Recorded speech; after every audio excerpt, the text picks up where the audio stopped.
So we live. We have a rather... So today we have a rather complicated setup, including our chinchilla cam, which is pretty great. Oh yeah. If the chinchilla decides to run on the wheel, which probably will at some point. And Cam, Ben, and I are all in the same place, which is why we're all going to be broadcasting through one mic. So that'll be a thing. Oops, I'm gonna turn the volume down there. Yeah, okay. So we're gonna get going with runes, masteries, and builds. So builds meaning items. He's only going through that mic. That mic. You should, because you're on this I'm one. on that one. Oh, Yeah. and you have Twitch up there. No, I have Ben's multiple. Ben's you being mumbled silly and there. questioning This things. is All right, to I'm limit gonna. bandwidth as much as possible. Okay, guys. Yes, let's Thank do it. you. Okay. Let's do it. All right. So general structure of the evening is planned to be talking about runes and masteries, and we'll probably go through and do some items for a specific role, and we'll kind of just step through each role. That way, when we go through and people can watch these later, we'll put up timestamps so that they can skip to whatever role they're interested in, and yeah. So I figure that'll work out pretty good. Alright, so I'm gonna start off, and the reason we're all in one place is so that I can log in and show my stuff. Okay. Because Cam was much more prepared than I was. As is per usual. Much Okay. more. So I'm gonna start off with my kind of forte, AD carry, because I have lots of things for them. Alright, but let's start off with runes, because I figure that's the easiest way to go. Alright, so runes, kind of as a general rule, in the AD carry, for the basic, for basic runes, and this is kind of a general thing that you could apply to any role. You wanna pick up the armor seals and some form of the magic resist glyphs, whether it's scaling or flat. I prefer the flat ones, but I think they're a little bit more expensive. And there's not a big difference between them. I was going to say, I'm not sure which one's more expensive, but whichever one's cheaper, Right, honestly, I would is just fine. buy that one. For marks, for AD, you either want to get attack damage or armor pen. Eventually you'll want both, because some characters have good scaling, and so you want the damage ones. But characters that don't get good scaling, you actually want to use armor penetration, because you get 1.2 armor penetration, which is actually, overall, is more than the 0.95 attack damage, if you don't scale really well. But if you scale really well, you want the damage, right? But again, whichever one's cheaper, I think the base attack damage ones are cheaper than penetration. For your first set of runes, I would just get those. Agreed. And then quintessences, I would probably just get the flat damage ones. So when Cam says that, when a character scales well, what he's saying is that how fast does their raw AD build up, their raw attack damage build up as they gain levels? If it's really... No, actually, when I say scaling, this is good to clarify, thanks. When I say scaling, I mean abilities. So every ability that you have has a ratio. If it scales off of attack damage or ability power, or sometimes it's health or armor or magic resist. And when I talk about scaling, I'm referencing the scaling factor that ability gains benefit from attack damage or ability power or whatever. So, for example, Jinx's Q, she has a little laser bolt that shoots out, has a scaling ratio of 1.2 times your ability power. So it gets a flat amount of damage, right, which is the base damage of the attack, and then added onto that is 1.2 times your ability power, or your attack damage. So for Jinx, in particular, I definitely want to use flat attack damage, right? Corki's another good example. His passive takes 10% of your total attack damage and slaps it onto his auto attack as damage, right? So I definitely want to take flat AD because that true damage, that 10% of his total attack damage as true damage, is better than taking this armor penetration, right? So I get more benefit that way. But for your first rune set, just go with whichever one's cheaper. And if you look up a build for a character and it says to use one or the other, just use whichever one you have, because the difference is not huge. You'll notice it when you get into the really nitty-gritty of the game and min-maxing builds and stuff like that. But at a cursory level, you're really not going to notice it that much. Again, for quintessences, within the AD scope, I guess before I move on to quints, there's one more set of marks that you probably want to have for building AD characters, and that is attack speed. So here, these are attack speed runes. Chinchilla Cat Right, is I'm just is waiting getting to see if the activity. chinchilla goes on the wheel. 'Cause that'll make some noise. Right, so the three types of marks that you want to have are attack damage, armor penetration, and attack speed. Attack speed aren't typically used on AD carries, though there are certain exceptions to that. Or at least there used to be, not so much anymore. They're really used for top laners and, in particular, junglers. Attack speed runes, marks are pretty useful. It's going to get loud here as the chinchilla I have no idea running how much, on the wheel. Yeah, I have no idea how much noise it's going to make on the over the mic, but Ryan will have to let us know if the wheel is overpowering. So moving on to quintessences. I know this is like a lot of information, but moving on to quintessences, there's kind of three. Well, perhaps we should do a quick summary of base level, like your first AD rune page. All right, so what your should it look first like? AD rune page, like I said, you're going to want to get armor for seals. You're going to want to get, I think it's scaling magic resist because they're cheaper, so you spend less IP. And then you're going to want to use flat attack damage because those are the cheap ones. And getting that as a base is really, really good. I would probably then, I believe as far as cost goes, the flat damage quintessences are also the cheapest. But I would also recommend either flat damage or flat armor penetration for your quintessences, for your first quintessences. That said, if you want something that's more utilitarian for your first quintessences, you can either get health or movement speed. Because movement speed you'll be able to use, or health. Movement speed and health you'll be able to use on a lot of different roles, and even AP roles.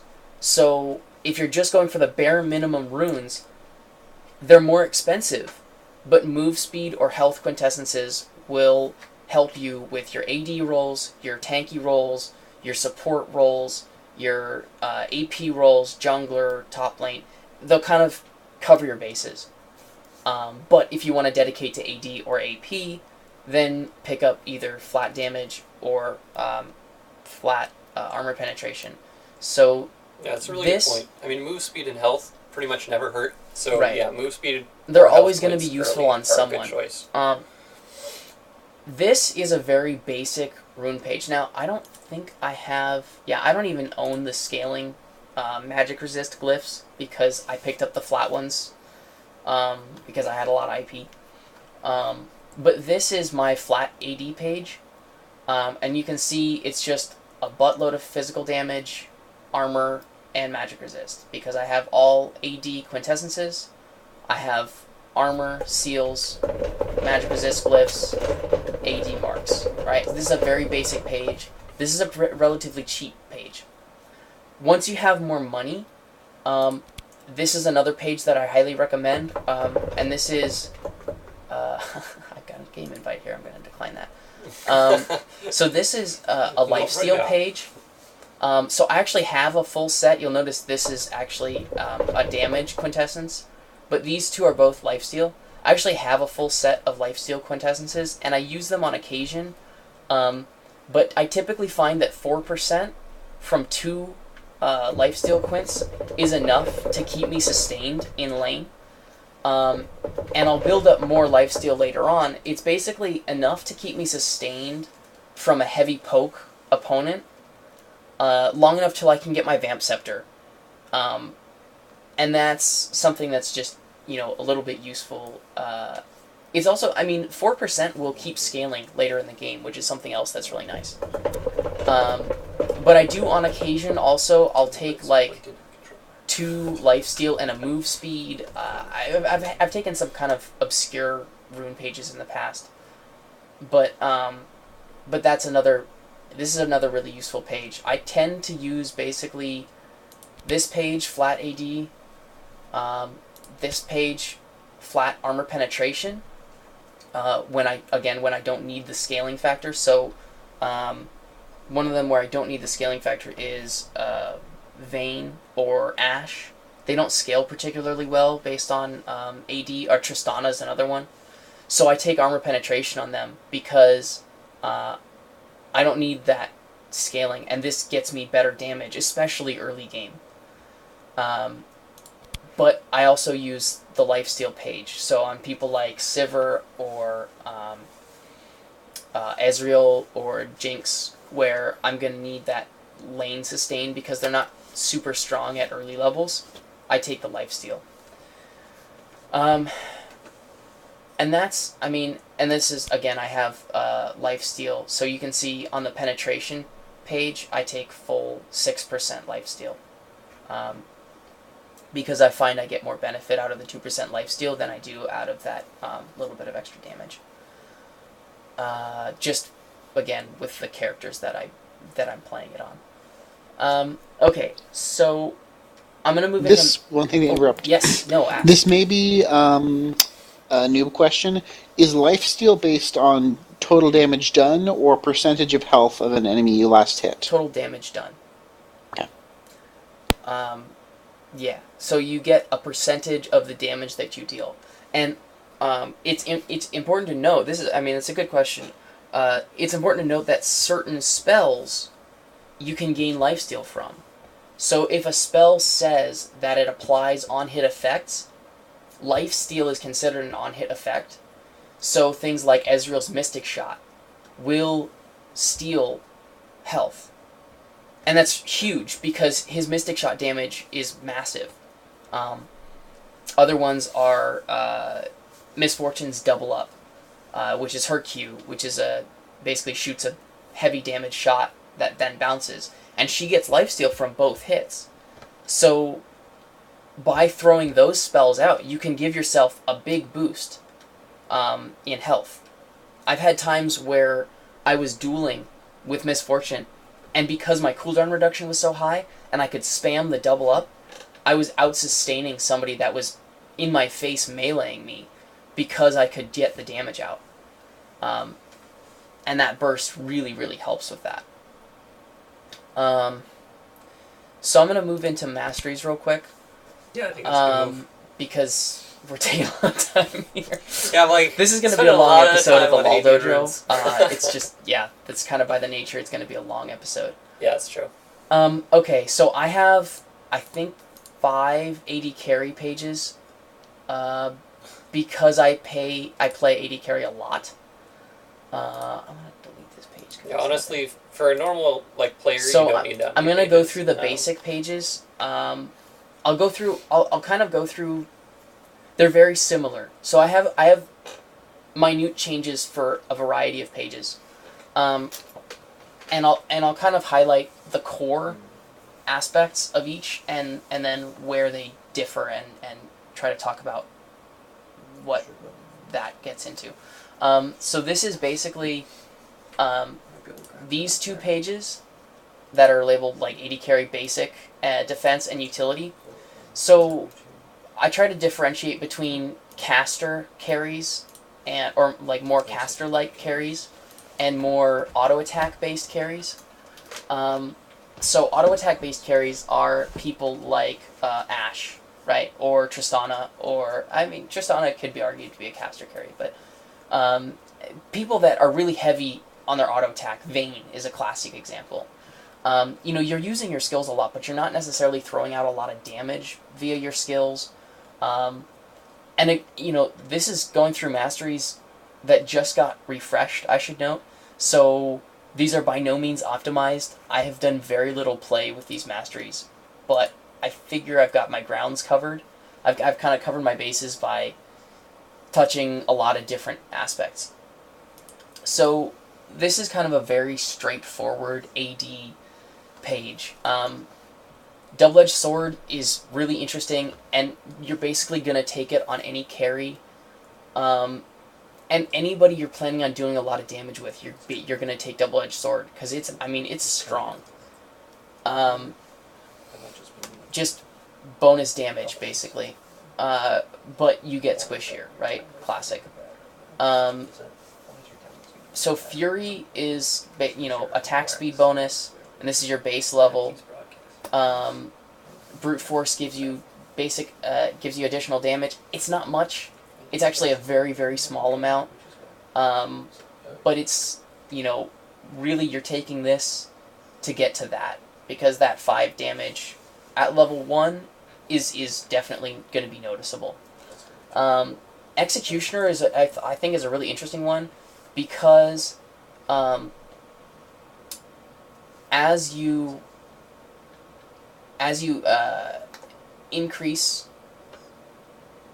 the points in it, so you can scale it 1, 2, and 3. Let me go to a page. Yeah. So here, I can't take those out. Okay. So this is one where increases damage dealt to champions below 50%. When it starts out, I think at rank 1 in Executioner, it's below like 20% health or 25% health. And then, well, here we can check. I'm just building this up. Okay, so yeah, so it's 20% health, 35% health, and then 50% health. So getting the additional points in Executioner is pretty huge. Makes a big difference. So let me go back to my page. So it makes a big difference, because the difference between rank 1 and rank 3 Executioner is 30% of their health. And that's 5% damage for an extra 30% of their health, which is pretty huge.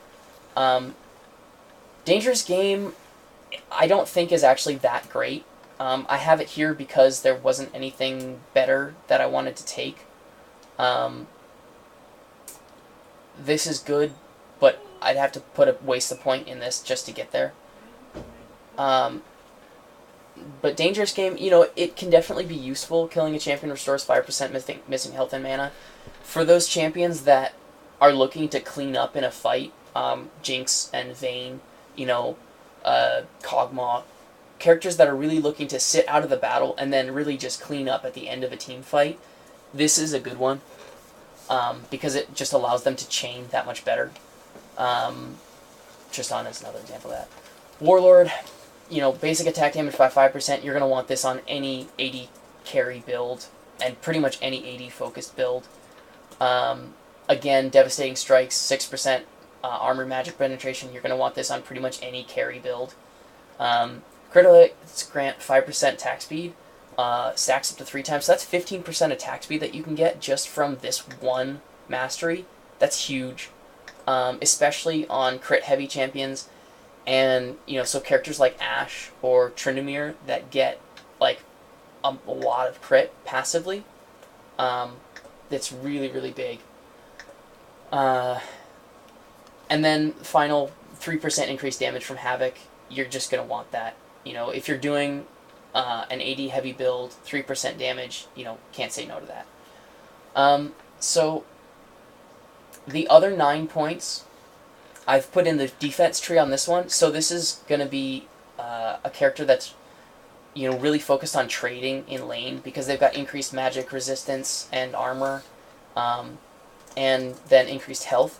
Now, note that this is increased on bonus armor, and I don't know if you guys don't know, bonus versus total. Total armor includes any armor that you're getting from runes, from masteries, and from items that you pick up. That's bonus armor. Total armor includes the base armor that your champion gets, and this is total and versus bonus for any scaling factor, so armor, magic resist, attack damage, ability power. Total includes your bonus plus whatever base they get from just scaling as they get higher level, and starting at level 1. So that distinction is pretty important because it means that this 5% is not that big, and it's almost 0 at level 1. So at the very beginning of the game, this enchanted armor is not very useful, but later on, a 5% bonus is going to be nice, because on a carry especially, you're not getting that many item slots dedicated to defensive stuff, so the more you can get out of that single item, the better. Tough Skin reduces damage from neutral monsters, so when you trade in lane, you get hit by a bunch of oh, this doesn't affect lane minutes, so I really shouldn't have this on there, but it was, I don't know, I just needed another point. Means if you go farm in jungle a little bit, you'll take a slight bit less damage. The other option is block. Reduce incoming damage from basic champion basic attacks by 1. 1 damage is pretty negligible. Honestly, both of these are kind of just putting in a point so that I can get up to Veteran Scars. 36 health and 3% to max health at level 1 is really, really big. That's that level 1, level 2 team fight that you're going to get, and, that's a lot of times is the difference between killing your enemy and dying to, lose first blood. So Veteran Scars and Juggernaut are both really nice for a defensive trading play. So if you want one of the other 3, third tier masteries there, you can take out that first one. Because you only need 4 to get to the next level, right? So you got 1, 2, 3. Yeah, but I can't put into Juggernaut. So it's Fair not point. to get to Veteran Scars, it's actually to get to Juggernaut. But I guess I might as well put it in block because it doesn't make a difference. Yeah. Oh, I want the one. No, you're right though. I see. Yeah, so that's what that's for. You're right, it's not for Veteran Scars. It's for the 9th point. Okay, so again, that was the defensive side. Here's the more utility side. So for champions that have a lot of mana problems like Sivir or Corki, they also benefit from this move speed. I mean, just like anybody would. So this is the exact same. These 2 pages have the exact same offense tree. They're just switching between utility and defense for the other 9 points. And for utility, there's a little bit more flexibility here. This is really nice on junglers, but not really anybody else except for maybe supports. So Fleet of Foot, 1.5% bonus move speed, really, really nice. It's not huge, but it's definitely noticeable. Increased mana regen, always a good thing. Cooldown of summoner spells being reduced is really, really nice. In particular on like AP carries, but 10% reduction in cooldowns is always going to be useful. And then I get my extra 1% lifesteal from getting my 9th point here. Honestly, I think between the 2 of these, the defensive tree is probably stronger, but it depends, again, it depends on what kind of character you're playing. So now... I was going to say, basically, when I've been looking over the masteries, the early defense ones, so those first 9 points, are pretty strong. Once you get beyond that, there's some nice stuff, but I found that the later utility stuff is better. Yeah. So if you're debating between 21-9-0, or if you're going a 13 something and then high utility, yeah, the later utility stuff's really good. So if you're... Yeah, the later utility stuff and the later offensive stuff is really good. There are some really good things in the final in the final tiers of the defense tree. Don't get me wrong, and I'll get there, but not for carries. So this is kind of taking a different stab at things for characters like Ezreal and Corki, who get a lot of their damage from their spells. Again, we start out with Fury and Double-Edged Sword. But instead of going down with Brute Force and Martial Mastery, I take 2 in Brute Force and 1 in Exposed Weaknesses, because this is damaging enemies with a spell increases ally champion damage by 1%. So for champions that are going to be getting a lot of their damage out of spells, you're always going to have this. So that's just an extra flat 1% extra damage, which is really big. Again, Spell Weaving damaging an enemy champion with basic attack increases spell damage by 1%. So for characters like Ezreal and Corki that you're getting a lot of damage out of your spells and spamming spells all the time, this is huge. I mean, and that stacks up to 3 times. So that's another 3% on your out of your spells, which is big damage. And then because you get Spell Weaving, you can get Blade Weaving, which is great. Attacking an enemy champion with a spell increases basic attack damage by 1%. So you can get another 3% on your basic attack damage. Between these two, you've gotten 3% spell damage and basic attack damage. So that's just, between these two, it's a flat 3% damage increase, as long as you're attacking somebody, which is, huge. Again, I take Executioner. I think that's a really powerful mastery. I think that's going to be pretty core to just about any carry build. Yeah, I agree. It's really strong, whether you're AD or AP. Right. Because good. notice, this is just damage dealt to champions. It's not specific to AD or AP. Warlord, again, bonus attack damage by 5%. Really important, really nice. Devastating Strikes, Frenzy, and Havoc, again. All really good. I take a slightly different tack in the defense and utility tree.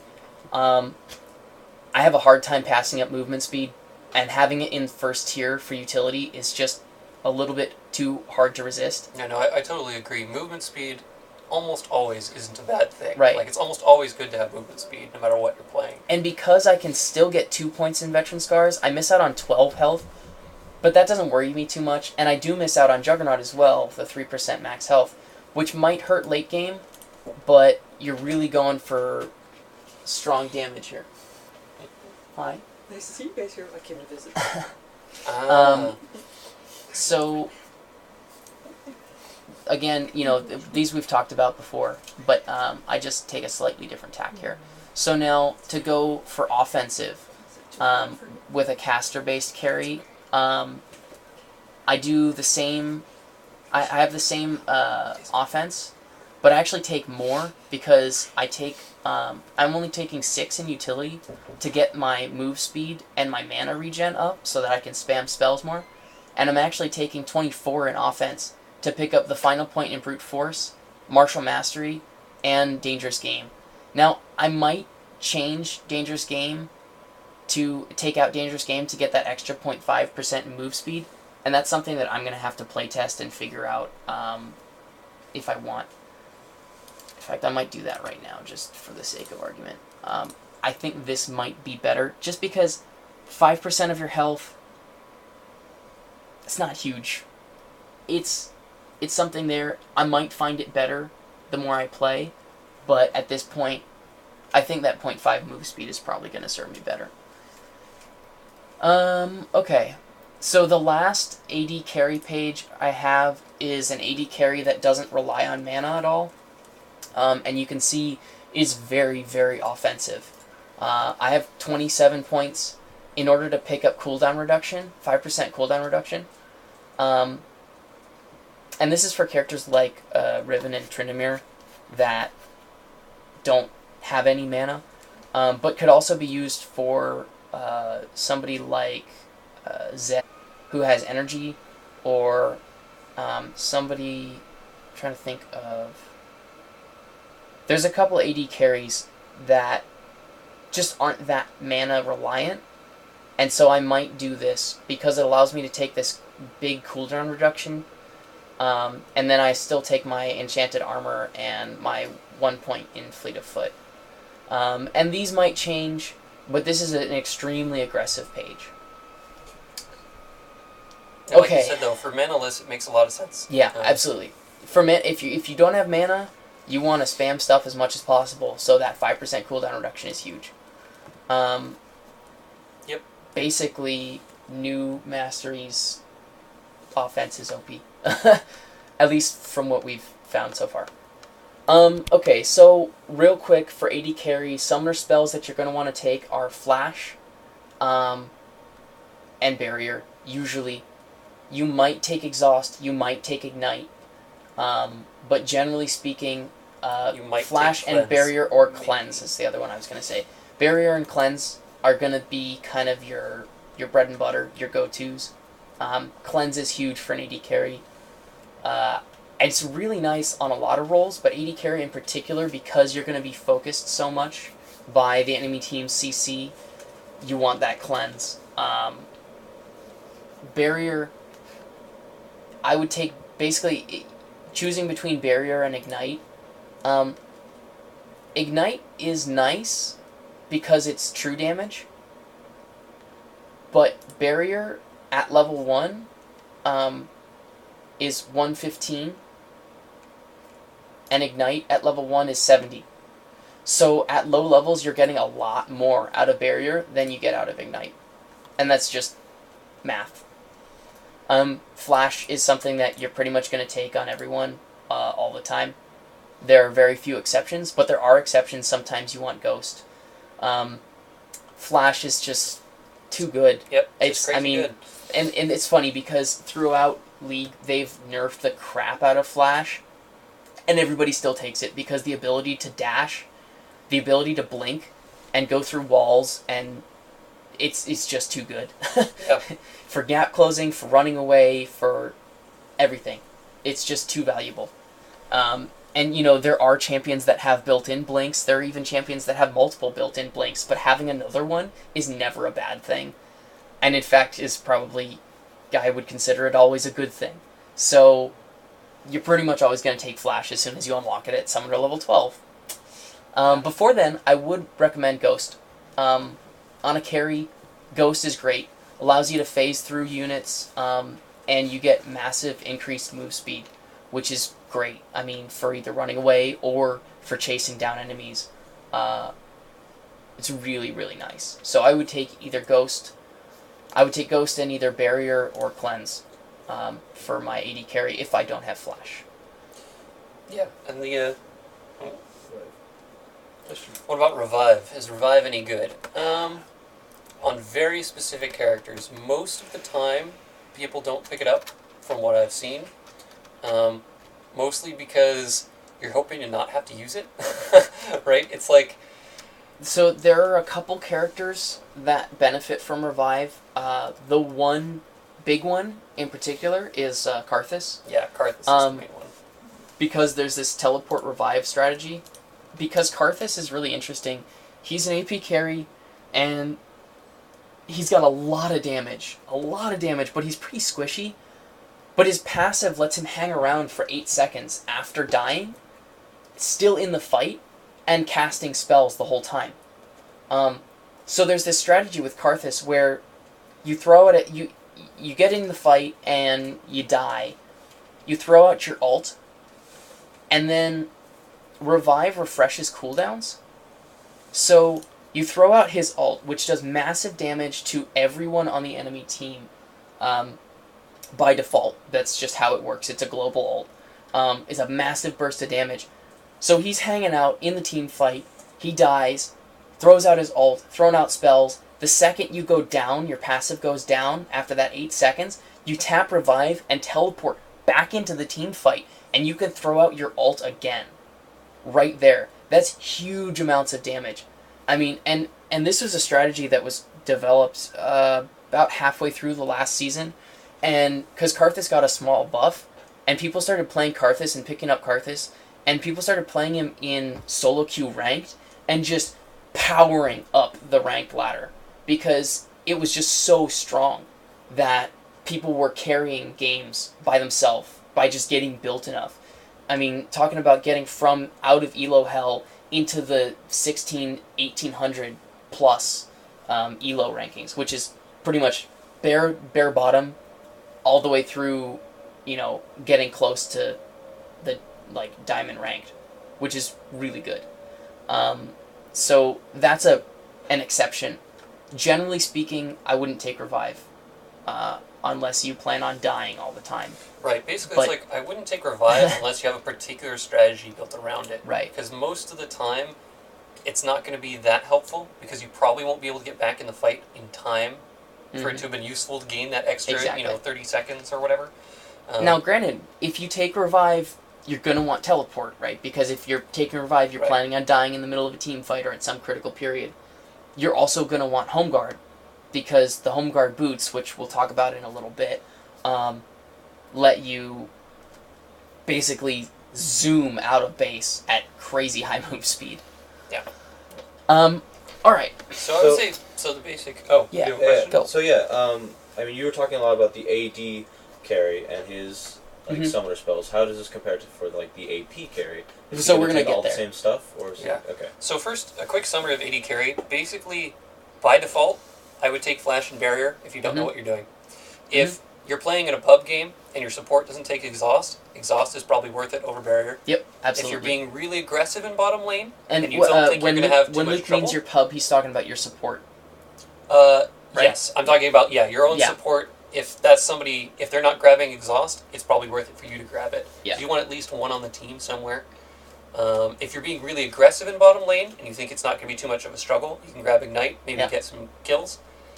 And then the last part is if they have a really CC heavy team, right? If Right. they have a lot of crowd control, grab Cleanse instead of Barrier. Mm-hmm. But almost always take Flash. Like Cam Right. said, there are rare times where Ghost might be worth it. But as a rule of thumb, Flash and Barrier are the winners. Yeah, Flash Barrier is something that I take almost every game. There are exceptions when I will take Flash Cleanse, but almost always it's Flash Barrier. Especially because we tend to play a lot of blind pick, and in blind pick you don't get to see the enemy team. Right. So I tend to take Barrier instead of Flash because it's a little bit more consistent. I mean, Barrier instead of Cleanse. there we go. I Yeah, was like, sorry. what? No, Gotta no, I keep Flash. take Barrier instead of Cleanse because it's more consistent. Yeah. All right, so I'm gonna get into item sets now, and I had all these beautiful item sets built up, but then I moved over to Luke's computer, and apparently it does local saves for the item sets because Makes it's me sad. a poop. Everything else um, is saved on server. Yeah, everything else is saved on server now, and then item sets are not. Well, what are we gonna do? So, what I'm gonna do is go through how I would build a standard AD carry, right? So, I'm gonna go through how I would build Sivir. Yeah, here we go. Okay, so I'm gonna start this out. I'm gonna label this as Sivir. And here we go.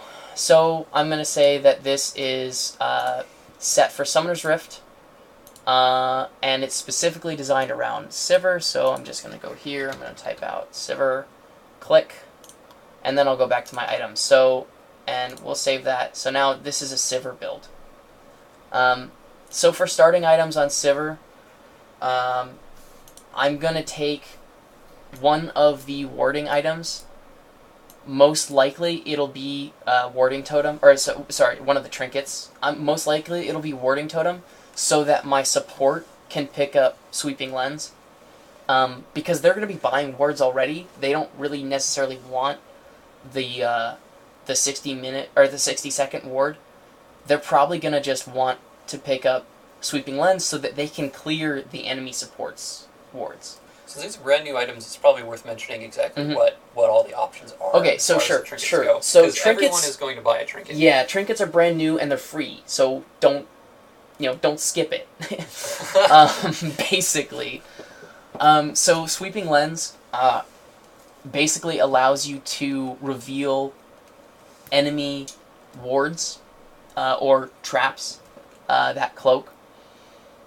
So being able to clear the enemy wards in your bushes is really, really nice, especially if you're setting up for ganks or if you're trying to push up a lane aggressively, or just take away control from the other person. Scrying Orb is based on the old summoner spell Clairvoyance, which they took out of the game. But this is basically Clairvoyance, so what it does is you activate this, and you click on a location on the map, and it goes boom, and you get vision there for a second. which is really nice if you're trying to scout. So if you think that, the enemy jungler is somewhere, then you can, scout out ahead and pop your scrying orb. Or for champions like Nocturne, who have a very high, long-range ult, but that relies on vision, you can take scrying orb, and if they get out of vision, you can drop scrying orb on them, and then proc your ult on them so that you can jump to them. Right, you gotta be quick, because you only get it for a second. Right, but a second is longer than you think. True, in league time. In league time, a second is longer than you think. So, starting items, there are the trinkets. For the sake of this build, I'm going to start with Warding Totem for my trinket. Now, I'm also going to take... we've been just talking about this recently. I think I'll probably test this out, but I'm probably going to take Relic Shield, which is another new item, which is kind of hacks, because it gives you a decent amount of health, not that much, but some, and it gives you health regen. Hi, people. But then, hello, Jenny. But then it also gives you execute minions below 200 health, so it's going to make CSing easier. And killing a minion heals the nearest allied champion for 2% max health and grants them gold, right? So if you and your support both get this, just the gold regen, or the gold generation that you can get is kind of crazy. It's nuts. So I will probably get Relic Shield. The other options are going to be... I suspect, Relic Shield, right now, people have been doing graphs about this, and it's just like the flat-out best way to get gold. If that's your goal, getting one on your support and one on your AD carry is kind of broken right now. Yeah, so absolutely. It's probably one of the first things that we patched out. So for now, it's pretty applicable. Yeah. Later, it will probably not be as common because they'll probably fix it. So the other options, kind of the tried and true classic Doran's Blade, is, a great item that you can get to start off with. Note that Relic Shield is only really great if you're in a dual lane, but AD carry, you're going to be in a dual lane. So Doran's Blade, big health boost, attack damage boost, and on hit, restore health. 3 health per hit for a ranged champion. Doesn't sound like much, but at the beginning of the game, it's a surprising amount. This is kind of a defensive play and an offensive play. It's just very safe. Yeah, it's pretty balanced. Boots are either extremely defensive because you think you're going to be running away all the time, or extremely offensive because you're going to be playing running in and tagging the enemy champion a whole bunch. I get them on rare occasion, but I do on occasion pick up boots first. I usually run Doran's Blade, but things might change. I might start with Relic Shield now. I don't know. We're gonna try it. Longsword is the other common starting item. It's a very aggressive play, right? You get 2 extra damage on a Doran's Blade, but you don't get the health. The big advantage for Longsword is that there's no wasted gold, because this is going to build directly into your Vamp Scepter, which is probably going to be your second item anyway. Okay, to round out your starting items, health potions or mana potions, depending on what champion you're playing. If you plan on spamming your abilities a whole lot to clear creeps or to attack the enemy, take some mana potions. You can start with Doran Blade and a health pot nowadays. I would probably recommend that as the safe play. Again, if you don't know, if you have no idea what you're going to do with this AD carry, you don't have any preset plan, like Cam said, a Doran's Blade and a health pot is pretty much going to work on almost any AD carry you're playing. Mm-hmm. So I would say that these are probably your options for starting items. You're going to take Warding Totem. You're going to take health pots to fill out whatever money you don't spend on either Doran's Blade or Relic Shield. Keep in mind that Relic Shield has built-in health regen. You don't get as much health from it, but you can buy more health pots. So the sustain in lane is going to be really nice. For the sake of this build, let's say we went Relic Shield. For our next set of items, I'm going to go back and I'm probably going to buy... I'm probably going to try to go straight for Vamp Scepter. Failing that, I'll pick up a Doran's Blade. And then I will also probably end up buying wards. Right? Probably 2 wards. Even though I have Warding Totem, so maybe I'll just take 1 because I've got Warding Totem. But these last 3 minutes, and this only lasts 60 seconds, so only lasts a minute. So... And how long is the cooldown on the trinket? It's a while. The cooldown on the trinket is 120 seconds. Yeah. So you can place 1 ward that lasts 60 seconds every 2 minutes. Right. So Right. it means, like, you know, if you want to have 2 wards at a time, like, you basically need to have bought some wards. Right, exactly. So first trip back... I'm sorry. I missed something that's very, very important, and I feel dumb for doing it. First trip back, this is probably going to be my buy. Yeah. I'm going to buy Vamp Scepter, I'm going to buy Boots, and I'm going to buy Stealth Ward. If I've done really, really well, and I've gotten a couple early kills, maybe First Blood, then I can make the really aggressive play. Basically, if I think I'm dominating the lane, and or if I have a lane partner that's got a big heal, like Sona, I can actually go BF Sword. And if I'm playing a champion like Ezreal or Corki or Vayne, who have a lot of built-in move speed, I'm not even going to bother with Boots this early. I'm going to get BF Sword, and then I'm going to be trying to get my Vamp Scepter. Right? So, but, Sivir, I'm going to probably end up getting Vamp Scepter and Boots. If I've done particularly well and I've got money left over, I might go straight for my Berserker's Greaves, or I might just pick up the dagger, because I know that my next item is going to be my Berserker's Greaves, so I'm going to finish that off. So this is like first trip back. I'm going to get this. Next I'm going to finish off my Berserker's Greaves, and I'm going to start trying to build my first Bloodthirster. So to get there, I need a BF Sword, right? So I've got my BF Sword, I've got my Boots, I've got my Vamp Scepter. That's going to build into my my next stuff. Now I can upgrade to Targon's Brace, and I'll have to play with that to see where things go. Like at what This time might that's gonna be useful. I'm not sure. right, because this does get you extra gold. It is going to allow things to happen faster. Yeah, but that being said, getting that BF Sword and that Vamp Scepter It's much really, more really critical. important. Right. So Targon's Brace, I'd probably put it here if I'm going to get it in lane. Yeah, I'd probably put it after I get the Vamp Scepter. So one thing to note with AD carry in general is that the reason that you put them as like the devoted farm, you know, the person devoted to doing CSing at bottom, or, you know, killing creeps, and that you're rushing these items, and sometimes, like Cam said, you even skip Boots, which is unusual with most classes because movement speed is fantastic. The reason why is because AD carry is probably the most item-dependent role in the game. Oh, where easily. almost all of your damage, almost all of your, you know, stats come from items. So the sooner you can get core items like BF Sword and Vamp Scepter, stuff that gets you lifesteal and attack damage, the better you're going to be than the other AD carry in lane, almost no matter which AD carry they pick. Yep. Absolutely. Which is different from some other lanes, right? Like, for example, support is the total opposite, where items are not that critical to be a good support, right? You just need to have enough money to get wards, to keep moving around the map, you know, have enough movement, have enough cooldown reduction, maybe.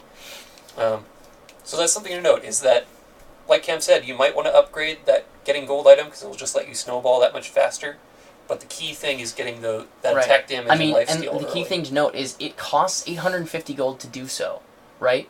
So how fast are you going to recoup that cost? I don't know, right?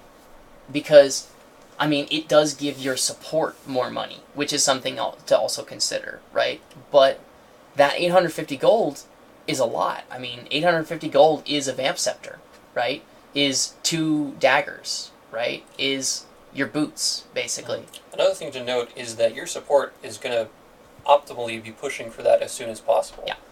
Because they know that you're going to need the money to get built. Right. So chances are, you could even get your bloodthirster and such before you get to that point. Yep. And it would be totally legitimate. Absolutely. Um, So, all right, we're gonna move on a little bit here. So I wanted to note real quick. I'll get to this new block in a sec. So let's call this first trip. First trip. First trip. Or First back. first blue pill. That's what we'll call it. First blue pill. Yeah, blue pill is another term. Blue pill is a for term for returning. recalling. Yeah. Yeah. It comes from what, Dota? No, think. actually, it comes from this game. Okay. So it comes from the origins of blue pill. Here we go. Story time. Blue pill comes from this game.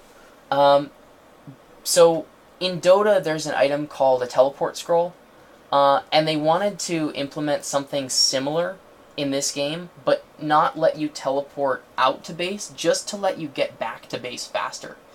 So when this game first came out, when it was in alpha and beta, the super early, I think it was still in through alpha and like really early on, like first patch of beta, they still had it, and it was a consumable item called a blue pill, and you would buy it, and you'd go out in lane and do whatever, and you would consume the blue pill to teleport back to base. Then they realized, well, we don't really want to make people pay for this, so let's just make it something that they always have. And so B is back, recall, or blue pill, BP. So, story time, yay! Okay. Second BP, we're going to go for that.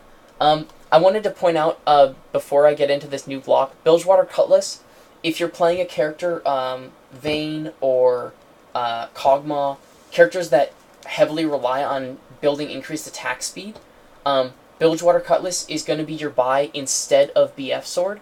It's going to be Bilgewater Cutlass and daggers, because Bilgewater Cutlass and 2 daggers build into Blade of the Ruined King, which is massive attack speed, decent damage, big lifesteal, and the big part of it is that passive, basic attacks deal 5% of target's current health in bonus physical damage. The active, also good. Deals 15% damage, heals for the same, deals 15% of target's max health. So not their current health, but their max health. And heals you for the same amount. Also steals move speed. Really, really good. Important to not forget that active. Okay, but for Sivir build, we're not going to do that. I'm actually going to move that down here. So, second blue pill, we're really going to be focusing on finishing boots and picking up that BF sword. If we have money left over, I might start picking up items for Azil, so components, either Brawler's Gloves or Dagger. But I'm probably going to want to finish off my Bloodthirster before I get Zeal. So, third trip, so third blue pill, is when our build can kind of start to get more interesting, more varied, because the first few are going to be really standard. You're going to basically do this every time. I'm going to finish off my Bloodthirster if I can. I'm going to... Oh, I should know... Okay, so this isn't actually 850. I don't think. Oh, no, you're right. Because this is 850 minus 3... minus... 365. Yeah, minus 365. So it's not that expensive, but it's still expensive. Yeah. Okay. I just wanted to note that. It makes it much more reasonable to get here, actually. Okay, so after I get my Bloodthirster, and hopefully in the same trip back, I'm going to pick up either parts of a Zeal, I might pick up Recurve Bow. If I can, I'm going to get the whole Zeal, because Zeal builds into Phantom Dancer, and Phantom Dancer is a huge amount of crit. Here, we'll do this. Huge amount of crit, move speed, and attack speed. Also lets you move through units, so if you're kiting, or if you're chasing down somebody, being able to move through units, most notably creeps, is really surprisingly useful. Important, yeah. Surprisingly useful, because getting creep blocked is a term that refers to pathing through creeps, and because the creeps move now and again, they can often interrupt and reroute you due to the automatic movement of pathing, especially if you're rapidly clicking and changing your path all the time. Minor variations in where you click can make you dance back and forth around a creep for a long time. So you're almost better off going around them, even if it's technically more distance. You're almost better off going around a big pile of creeps than going through it, unless you have Phantom Dancer or Ghost, because both of those things let you move through creeps. Okay, so recurve bow is something, if you're gonna get Runon's Hurricane, you're gonna want recurve bow. You might also get it for Wit's End. Wit's End is something of a situational item, as is Runon's Hurricane. Though Runon's Hurricane works really well for people like Kog'Maw or Vayne because they apply on-hit effects. So any slows, lifesteal, or percent health damage will get applied to the extra shots from Runon's Hurricane. So characters that don't have a lot of AoE, Hurricane is really nice on. For Sivir, we're definitely going to go Zeal, right? So I'm going to scrap this recurve bow. So Sivir, we're definitely going to go Zeal. Zeal builds into Trinity Force, Phantom Dancer, and Static Shiv. Static Shiv, really great if you're, again, a more single-target-oriented champion like Vayne or Kog'Maw, because it's going to help you push really, really quickly. And pushing lanes is one of the core tasks of an AD carry. You're going to do split pushes, you're going to do stuff like that. And that AoE damage from the passive helps a lot with that. For this build, we're going to go Phantom Dancer, but there are Trinity builds with Sivir, because Trinity, the bonus health from Phage, the damage from Spellblade on Sheen, and the attack speed and move speed from Zeal all stack really nicely into Trinity Force, and they do work very well with Sivir, because she's one of those champions that's throwing out spells all the time. Overall, though, I think Phantom Dancer is my pick for Sivir, so we're going to do that next. And now you've kind of got your core. So you've got your boots finished off, you've got your big damage first item and sustain because of that big lifesteal, and you've got your attack speed, bonus move speed, and crit. Now, the next thing we're going to go for, more damage, right? We're going to start getting into this next block. I'm going to call late game damage. And these are items that you're going to get later in the game to kind of just round out your build. So this is later game damage. Black Cleaver is another one. If you need some attack speed and more lifesteal, you can get Blade of the Ruined King. Where's the other one I want? Last Whisper is the last one that I want. Big.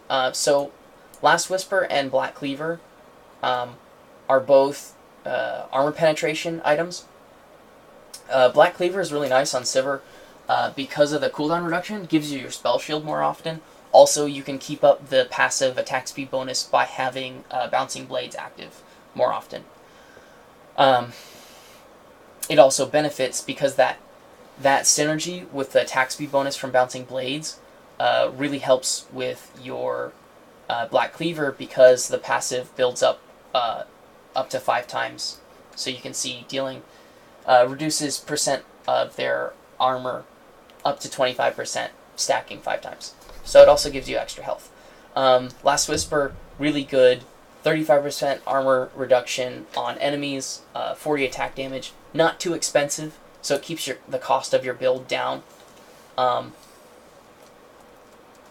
do, at the end of this, I'll do here's what the final build will probably kind of look like. So there's late game damage items. Let's see, attack speed. You might Arcane, but I probably wouldn't. Zephyr's another interesting one. That's Zephyr's a really, really late game item. The 10% move speed is pretty big, and the attack speed is also really nice. Also gives tenacity, so if you're getting stunned and like locked down a whole bunch, tenacity reduces that. So Zephyr's pretty nice in that regard. So I'm gonna do late game late game defense. Yes. Okay. So, late game defense, Wit's End, if you're getting hit by a lot of magic damage, though honestly, I would probably rather go Hex Drinker into, where is it? Maw Malmortius, big magic resist plus a shield. Also gives you a cool bonus, so you can get up to 35 extra attack damage if you're missing health. So every 2% of your health that you're missing, you get 35 attack damage. So if you're getting focused down a lot and you want to get the most out of the brief time that is your life, you can pick up that. It's Because also very the strong shield for dueling APs. I mean, Yeah. that's basically what it's built for. Exactly. Maw Malmortius and Wit's End are both really good for dueling APs because it steals magic resist from the enemy, which is really cool. So it starts out with 25 base magic resist, and then it also steals up to 5 magic resist on hit. So if you've got decent attack speed, you can get 50 magic resist out of that. And the 42% attack speed is really nice. This is an item that's useful on any character that builds attack speed, not just ADs. So characters like Cho'Gath, for example, this is a core Cho'Gath item and has been for a very long time because of that attack speed. And the extra damage on hit. Right, it's really nice. Particularly when you play Cho in jungle, Wit's End is like Mhm. core item. Yeah, When you absolutely. play him in other lanes, it depends. Absolutely. Um, Wit's End is actually an item that I'm thinking about building on Orianna, because Orianna's really kind of special, because her passive gives you bonus damage from your ability power, and there's also a Mastery that gives you bonus damage on your auto attacks from your ability power. So, building Wit's End on Orianna as an anti-mage is something that I've been thinking about doing. yeah, no, that's legit. Which is kind of an interesting one. So Mercurial Scepter builds off of Quicksilver Sash, QSS as it's commonly called. This is Cleanse. This is Cleanse in item form. Really, really, really good. If you're getting hit by a lot of CC, pick it up. Even if you already have Cleanse, having another one is a good thing. They made a really nice thing of having Mercurial Scepter build attack damage. So these are all good ways to keep your damage up and build some magic resist. Frozen Mallet is defensive if you really need health. Also gives an on-hit slow, which is really nice. So synergizes well with Runon's Hurricane. So there's health. And then I guess we'll get into some more pure defensive items. The tried and true, where is it? The best defensive item for any carry. Where the hell is it? Oh, it's not health. That's why. Yeah. There it is, Guardian Angel. Okay, Guardian Angel. Big armor, big magic resist, gives you a revive. Upon taking lethal damage, restores 30% of max health after 4 seconds. Super strong. Yeah. If you get dropped at the beginning of a team fight, Guardian Angel will bring you back. It's pretty much super strong on almost any carry. Pretty much any game. carry, even some non-carries. Yeah. It's just Oh, yeah. really, really I good. take it on Jax every now and then. Yeah, Yeah, taking it Jax for is top or Jax is a jungle. carry. Jax Oh, is a late game sorry. hyper carry. Absolutely. Yeah, so anybody who basically has a play lot on of the top, damage yeah. by the time you get to endgame, Yeah. Guardians is going to be a great choice. Yep, Guardians is great. There aren't a lot of good armor options on AD carries. Atma's is one you can buy, but you're probably not going to. Again, you can get like Iceborne, but you're probably not going to. Yeah, armor's kind of tough to pick up, which is one of the reasons that Guardian Angel is so good. Well, it's a weird thing because it's, there are plenty of armor items that you can grab, but Right. the main thing is that as AD carry, You that's need not really damage. your role, right? You You need need the the damage. damage. And there are going to be people who have more health and thus be able to make better use of the armor Yep. than you. Absolutely, Um, absolutely. So, Yeah. So there are things like Guardian Angel, particularly because it gives you that revive Mhm. that can be played defensively. But most other armor and health items, if you're getting them as an AD carry, that could be damage that way outstrips the health you would get. Yeah, absolutely. So one thing I want to talk about real quick is actually boots. Typically on an AD carry, you're going to get Berserker's Greaves because of the 20% attack speed boost. But sometimes you're going to pick up Ninja Tabi for the armor and the reduced basic attack damage. If you're dueling a lot and you don't need the attack speed from Berserker's Greaves, you can get Ninja Tabi. The other one that is really common is, where are they? Merc Treads. Okay, so Merc Treads are magic resist and tenacity. So tenacity we talked about on Zephyr. Now, it's important to note that tenacity doesn't stack. So if you get 2 tenacity items, it doesn't help you. Because it's a passive, you can't have the same unique passive on 2 different items. It's just the way it works. It's why you can't have multiple boots and stuff like that. Of course, nowadays they don't actually let you buy multiple boots anymore. Anyway, okay. So Merc Treads can be really useful on an AD carry if you're stuck against an AP carry, for example, right? If you're dueling a lot. Or if you just need the sustain. So that kind of rounds out the various items that you're going to get on an AD carry. So let's just look real quick at the final build that we would have. So we're going to have our boots. We're going to have Bloodthirster. We're going to have Phantom Dancer. We're going to have a Guardian Angel, probably, so that's 4, right? Last thing, we're probably going to have one of these 3, depending on what you need. If they don't have a lot of armor, build the Infinity Edge. If they do, build Last Whisper.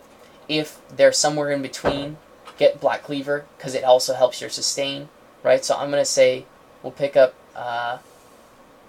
well, a typical build, I'll probably end up getting Last Whisper. This is pretty much your standard. For your next item, you'll probably... So even if you've upgraded Targon's Brace, you'll probably have sold it off at some point to get more money. More money and more item space. More money and more item space, right. So I might need, a Maw Malmortius. I'll probably... this is a pretty standard build for me.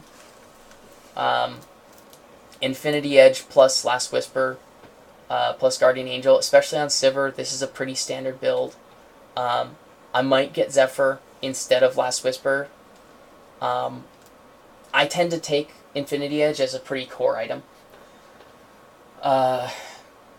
It's just a lot of damage. And, yeah. The last thing that we're going to have is our Trinket. But we're actually going to have the upgraded Trinket. So, let's see. I didn't even read these.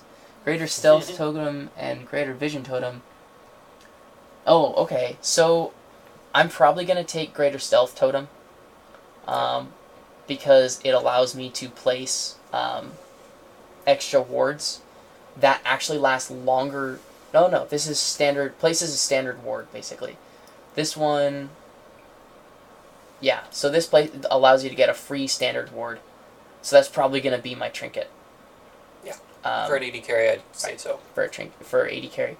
So this is looking like a pretty standard AD carry build. Now, boots, I forgot to mention, boots have a 3rd tier upgrade, which is called the Gem. I almost always take Home Guard, because being able to get back into combat faster is really, really great. If you are in the situation where you're super aggressive, you can get Furor, which gives you more move speed while chasing or kiting, right? So if you're kiting somebody, it helps you run away. Alacrity just is a passive increased move speed. I usually get Home Guard. So this is probably what my final build is going to look like. Yep. Once you're in late game, once you're in end game, if you've got a full build and you're still getting money, the last thing to get are consumables in the form of elixirs. So there's Fortitude, Brilliance. That's it. Yeah, They took out the Yeah, pretty the much. third one. There used to be a green one that did something. I don't remember. Yeah. I think it was like crit chance. So but it's unusual to get, basically the only time you're getting elixirs. There are there's niche also, circumstances where you'll get elixirs early in the game. well, they took out oracles. But for the most part, it's basically like Cam said, when you're full on items, you still don't have money, you want to buy something, elixirs get you that little bit of boost for a short period of time. And you So can might buy as them well. even if your inventory's full. Yep. Because At it some automatically point, uses potions if you buy it and your inventory's full. Yep. Cool. So we'll save that. Yep. Alright. So yeah, save that. So Mhm. we've spent about an hour on AD carry. Yeah. So that was basically AD carry in depth. I think, for the other roles, what I think we should do is go through the other 4 and do them very quickly. So basically, here is Okay. the basics. Okay. And not the detail. And then later episodes, we might do stuff like this, where you devote an episode to doing a Yeah, single kind of role. so we'll probably talk about them when we do the lane specific. So why don't we do top